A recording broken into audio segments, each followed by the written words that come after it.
is up, everybody? You know who it is. It is your allies behind enemy lines, Ryan and Joey, coming at you thoroughly behind enemy lines in Cowboys territory, holding it down for all our Washington football fans. I'm in Dallas. Joey's down, holding it down in Austin. We're bringing you all the latest and greatest news, some news and notes from what's going on and around the Washington football team. Before we get to all the good stuff we have planned for the show, as always, you can check us out here on YouTube. Make sure you have that subscribe button pressed and ring that notification bell so as soon as we drop the latest and greatest heat, you are notified and you can watch it. You can tell a friend, tell a family, share all the love with them. You can find us anywhere you find your podcasts: Spotify, Apple Podcasts, Google Podcasts. You can also find us on on SoundCloud, all by searching Allies Behind Enemy Lines. We are on Twitter at AlliesBEL, on Facebook, just by searching Allies Behind Enemy Lines. And for the first time, you can now finally get your official Allies Behind Enemy Lines merchandise. We have a new shirt with our hashtag. We all need enemy. We don't all need enemies. We all need allies. Wow, I totally butchered that one. We all need allies. You can check it out there. There's a description and a link in the bio here on YouTube.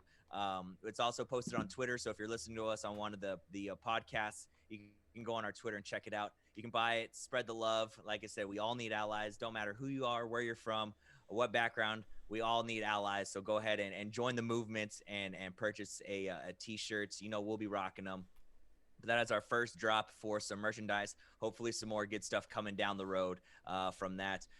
Joey, how's your week going, man? It's going good, man. It's going well. It's a relatively short week because we do not have school one day. So it's going to be a 4-day weekend on Monday either. So I definitely take that. So, it's going well. I had, my mom visit. Her grandkids, my kids here, they've been in town here at my house, so that's been great to see family. And your great grandma, I should say, and travel partner into many enemy lines we've traveled and come out unscathed. So but the week's going well, buddy. Yeah, I was gonna say shout out to Grandma Rosie. She's a fellow ally as well. She's holding it down out here in Texas as well. We all three travel. We've told the story. We all three travel around to go watch Washington play, wherever it may be. Always here in Dallas during during Cowboys week, and then we'll usually try to jump out to one other game somewhere. This year, looking like Vegas. Hopefully, especially with the new announcement that they're expecting full stadiums this year. So that ticket might not be maybe not, because that ticket might be like. You need to extract the jackpot there in Vegas to be able to afford those tickets. I know. I was looking at it, and there was 3 games: the Vegas game, the Denver game, and the Buffalo game.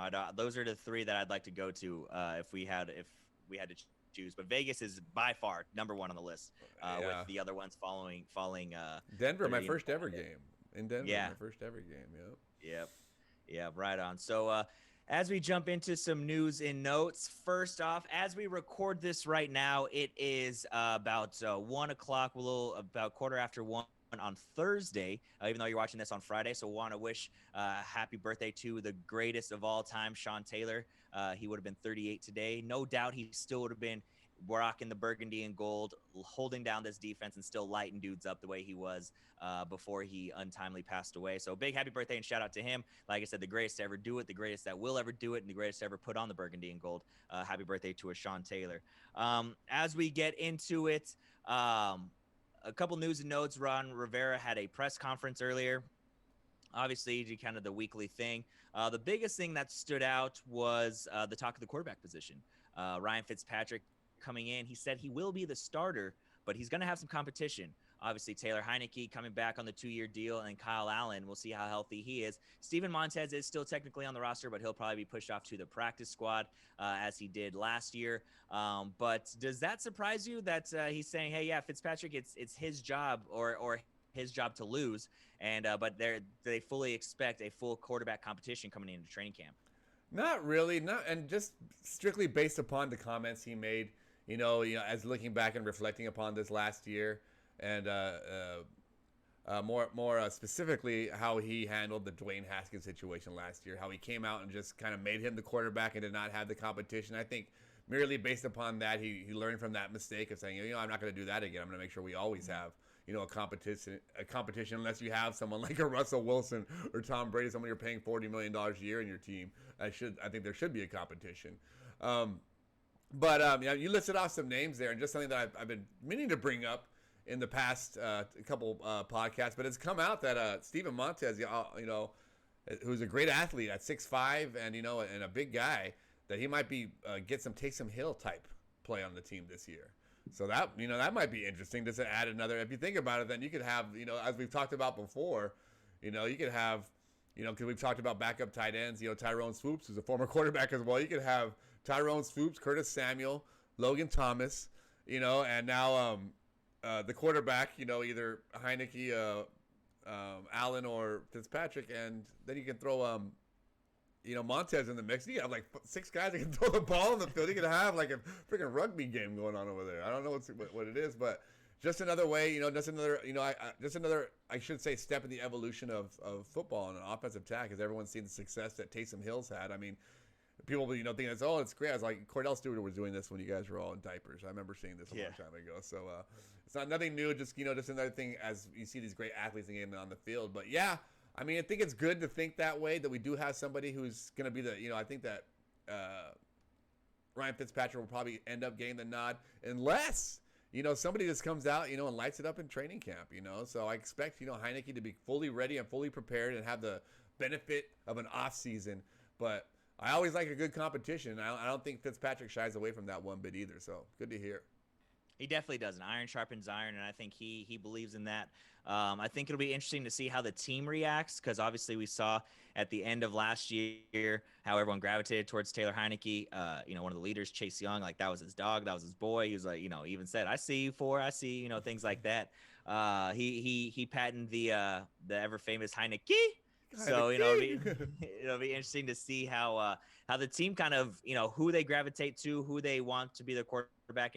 Obviously they just want the guy that gives them the best chance to win. But so that'll be an interesting thing to kind of see play out. I know I think Fitzpatrick and Taylor Heineke are both kind of the same quarterback in a way, right? One's just a little bit older and one's a little bit younger. Obviously Heineke can move a little bit more. You see that tweet I put out there where it had the that new Will Smith movie that came out? Was it Gemini? Where it's like him versus his younger self, and it's I put out that gif where they're like the first time they encounter each other, and it's like old Will Smith looking at young Will Smith, and they're just like all, huh? I was all the first time Heineke meets Fitzpatrick in the locker room. yeah, it's the Spider-Man meme. Yeah, the Spider-Man meme, or that's one of them, and then I look at the one of that movie, I forget the one with Bruce Willis and Joseph Gordon-Levitt, where he's like plays him in the past as well. And they Looper.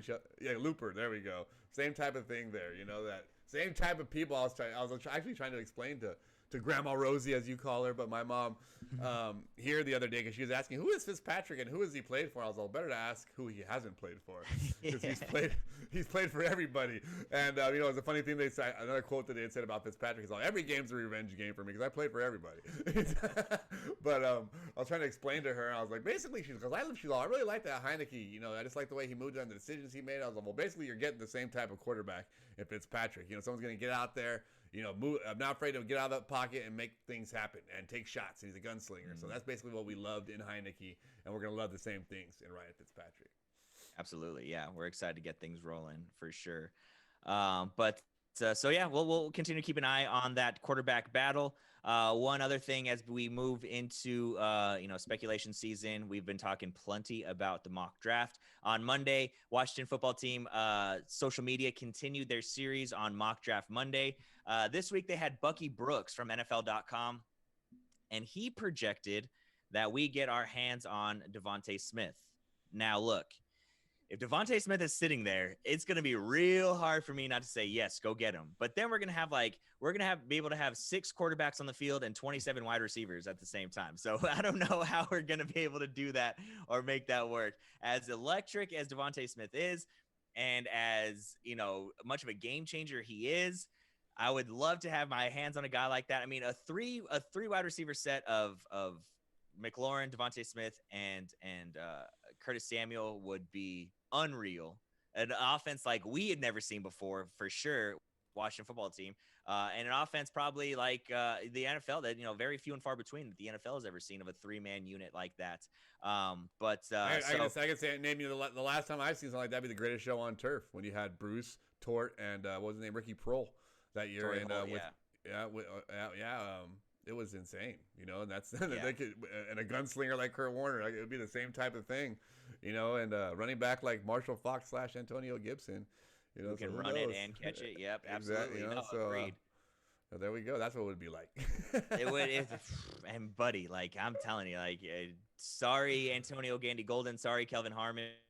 We can keep Cam Sims around. Sorry Steven Sims, but I mean, if we get a guy like that, like I said, I know it's not a need right now. It's not a need. We could probably trade out of that pick if Devontae Smith is sitting there, but whew, I mean, is he the type of guy that you cannot pass up on? I mean, is that like I just don't passing see. on?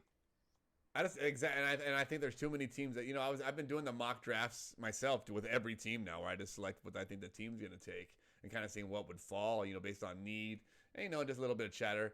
And I just don't see teams like Philadelphia, or Pat that need someone like that need wide receivers. Teams like Detroit that needs all kinds of playmakers. Just there's too many Miami. There's too many teams drafting ahead of us that I think that would be better suited that don't really need offensive tackles. Because that's kind of what you have there in the top is offensive tackles, quarterbacks, cornerbacks, and wide receivers. So if they're not falling into one of those categories, then I'm thinking those guys are going to be gone. And the more I try to push it where I think teams aren't going to take players like that, I just don't see them passing and taking running backs or interior offensive linemen. I just think them taking those picks. And it's just harder for me to envision that. I see running backs galore dropping. I think a Najee Harris easily falling to us or a Mac Jones, but I just don't see a Devontae Smith. Yeah, Najee Harris, it looks like he might be going to Buffalo, in that 28, 29, 30 range. It's a lot what I've been saying. But I thought that was interesting. I don't think he's going to be there either. I mean, Jamar Chase, Jalen Waddle, and Devontae Smith, those are the big three wide receivers. You can throw Kyle Pitts in there as a tight end, just as a pass catcher. He doesn't fall out of the top. Yeah. It's funny. I mean, you go back and listen to our shows in September. There were two guys that I said I want. One was Kyle Pitts. The other one was Zach Wilson. And now they could probably go two of the top four. So shout out to me for having a great eye on some talent. But hey. For those that are not watching this on YouTube, we're just doing the old self pat. The Barry Horowitz. What do you want to call it? Yeah.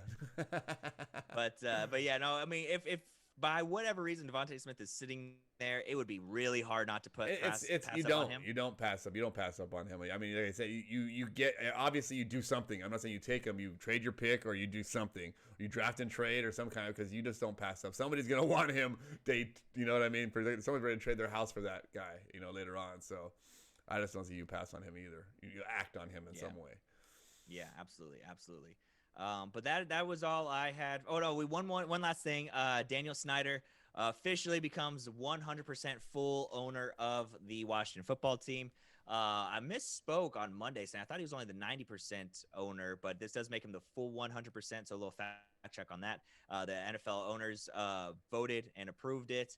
So hopefully in the near future, they're voting and approving a new owner for Washington football team, that being Jeff Bezos, once he sells for $6 billion.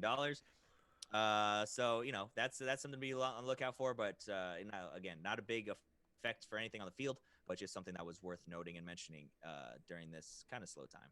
Mm-hmm. Yeah, I mean, it's you corrected me both times. I didn't know. I was like, it makes sense to me. He is the majority owner. Like you said, it's going to be easier to move the team, I think, and maybe that's the position he wanted to be in, where he doesn't have to answer to people when he wants to make big decisions like that.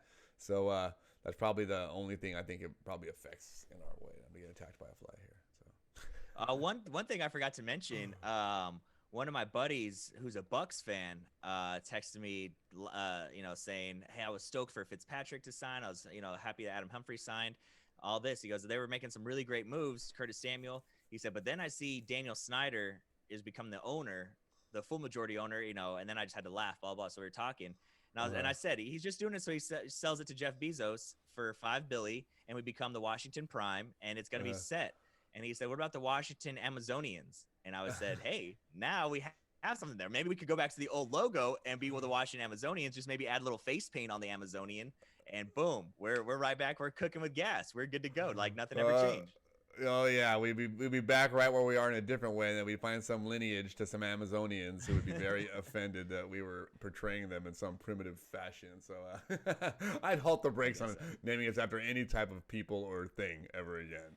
Other than that, that's human related.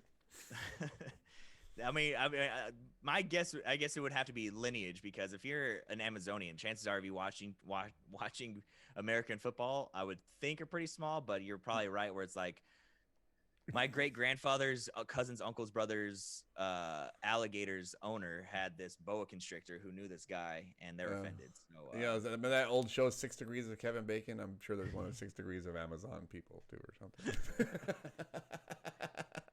probably you're probably right. And they'd Or be coming. yeah, They'd be coming for us, buddy. They'd be coming for us. We'd be trying to they'd go to be the freaking Las Vegas game, and a bunch of Amazonian people would be trying to attack us out in front and stopping our progress. getting blow darts shot in us like Ace Ventura. Exactly. We'd be dropping. We'd be dropping like flies outside the game. These Amazonians, and they'd be releasing all types of insects, into our stadiums and training facilities Yeah, at all. So probably. You're right. they're Yeah, probably it's gonna coming be. after just us now for this commentary. Yeah, I was gonna say, yeah, we probably shut this down before they find us. And We mean no harm, Amazonians. We mean no harm. We come in peace. We come in. it's all jokes. It's all jokes, baby. Them jokes, baby. So we'll wrap up here with something like you said. We're do something a little bit fun. Slow news time, speculation season. We're just waiting for that draft to come around. So we're gonna do our top 3 favorite moments each from the 2021 season. We're gonna do a draft style. So once it's off the board, the other person can no longer take it. And we'll kind of go back and forth here, talk about what the moment is, and I want to limit it to moments, not games, too. So I wanted to make sure I set that it's that it will be a moment from a game or whatever it may be, and make sure we can't just steal like, hey, I want this entire game. It's got to be a certain moment from a game. So I got a number between 1 and 10. I have a random number generator here. Let's see if you can see it. There it is. Okay. So pick a number between 1 and 10. 6. I'm going to go with 7. I'm going to Price is Right you. It it's 9. Oh. I'm giving you the Price is Right look that they should be giving that person that $1. Right on. So my first moment that I am going to go with is going to be the Chase Young scoop and score. Big time, big moment. We needed it. It was a huge defensive game, it was a huge defensive game because our offense wasn't moving the ball quite well. It was kind of him really planting the flag of saying, hey, look, I am the rookie of the year. I've been terrorizing quarterbacks. Maybe I'm not getting the sacks, but I'm getting the pressures. I'm getting double teamed. And then he picks up the scoop and score, takes it to the house, and absolutely sets the tone for the rest of that game. And like I said, plants his flag in as rookie of the year. So I'm going one of my favorite moment of the year, Chase Young scoop and score. Okay.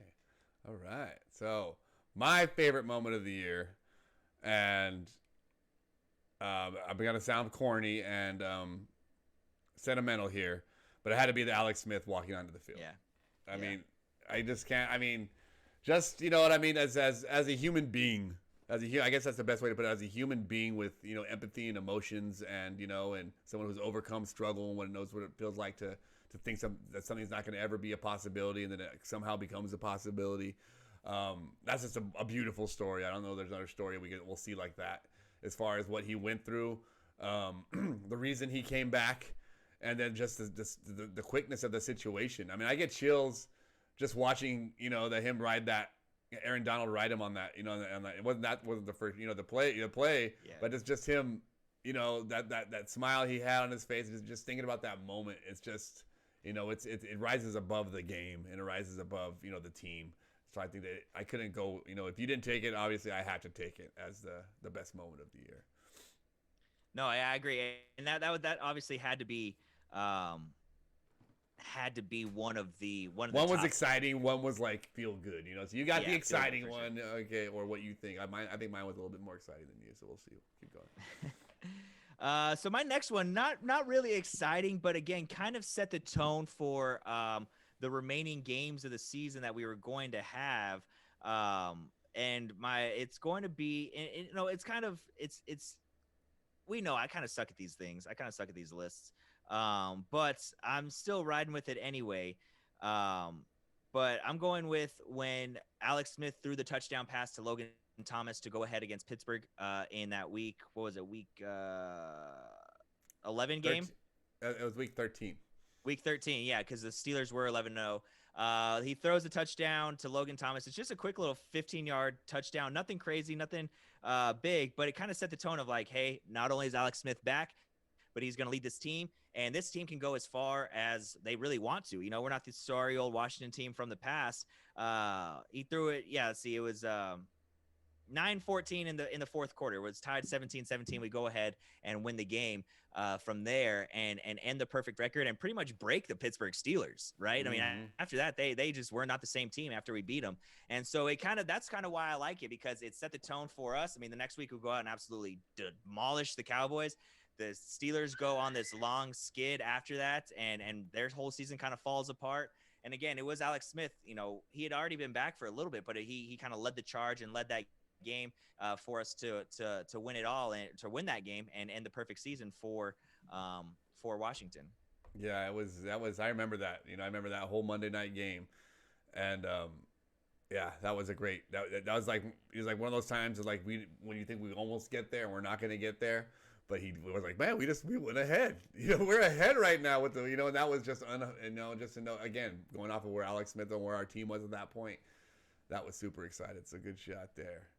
But for mine, I'm going to go, you know, and you alluded it to there because, you know, after writing that, everyone kind of, you know, are we a fluke team that just knocked off? You know, everyone's going for the top guy. But the next week they're in Dallas, you know, easily could say the game, but you want to talk about moments within that game. And I'm going to talk about the Terry McLaurin run behind on Jalen Smith. You know, when he had that scoop, which easily they scored a touchdown right there, and that game's a lot different. Everyone knows how that attitude changes when you get that nerve, and now all of a sudden it's for real. But stopping them there, you know, then the defense stopped, you know, holding them to a field goal on the next drive. I think we scored a touchdown, the Antonio Gibson run, and after that we kind of took off with it. But without that play, you know, and just the determination of the captain to go and you know, make that play on defense. You know, people gave that you know, that play of the year type, you know, hustle award to DK Metcalf, you know, when he chased down was it Buda Baker? I forget who he chased down. I believe it's Buda Baker, yeah. But you know, they lost that game. You know, Seahawks end up, you know, that's the unknown factor. They end up losing that game. But we won our game, and you know, Terry McLaurin definitely, that play was a big part in it there. So that's just one of those games where you know you have the right players on the team. You know, you not give up on a play, not give up on the team, and not give up on, you know, and then have the defense to come and back them up after that. I know we said moments, but that really spurned that moment.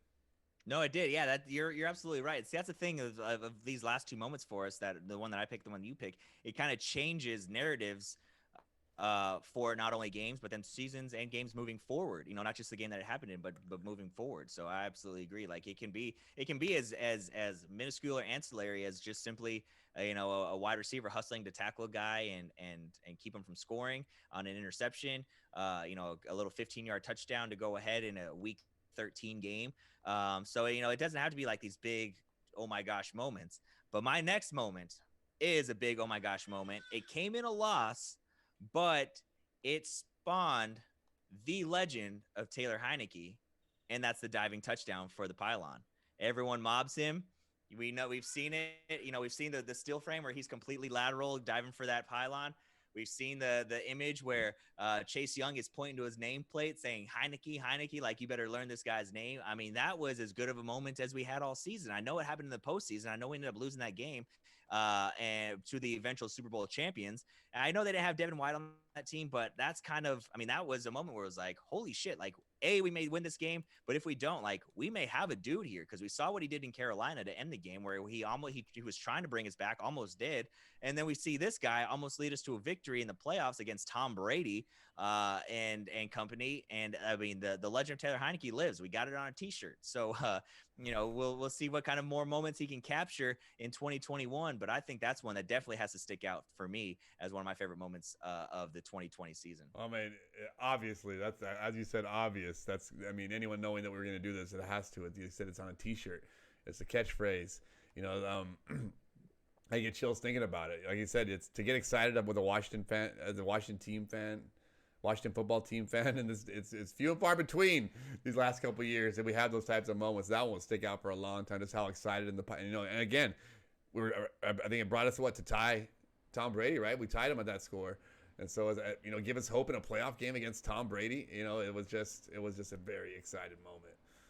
But for my final moment of the year, and again, I'm gonna go to a similar game that you went to, and I remember hurting my ankle on this moment because I got so excited on it. But it was the Cameron Curl pick six. Yeah, that's a good one. See, that was on the short list for me as well. Yeah, but his obviously because the great story there, another late round wonder gem we have there, and the way he played the season and the way he ended up turning out. But again, in a game that we were gonna lose, you know what I mean? The momentum's going against us. We're getting beat by backups in San Francisco, and he comes up and makes a big play, and I remember jumping and screaming and doing all kinds of things there at that time. But I ended up hurting my ankle there, rolling my ankle as I jumped up so high and then landed on it wrong. But that's when your excitement gets the better hold of your body. but yeah, so that's gonna be my age. And my age. Hey, don't be talking about age, man. I'm still good. I can still run a 4.40. What you talking about? Oh shoot. Oh man. Yeah, no, that was definitely on my short list as well of moments that stuck out to me and I remember and I enjoyed. Any on the honorable mention list? I think I only have maybe one other one on the honorable mention list, and again, it wasn't even that big of a deal.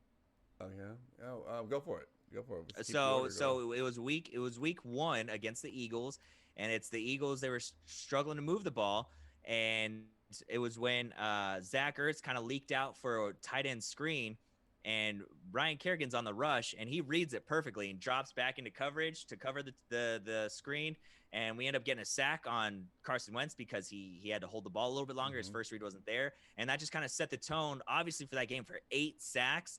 But then the rest of the season of just how smart, how vicious, and how this defense was going to play the rest of the season. Even if we didn't win in the majority of our games, we did go 7-9. Let's not forget.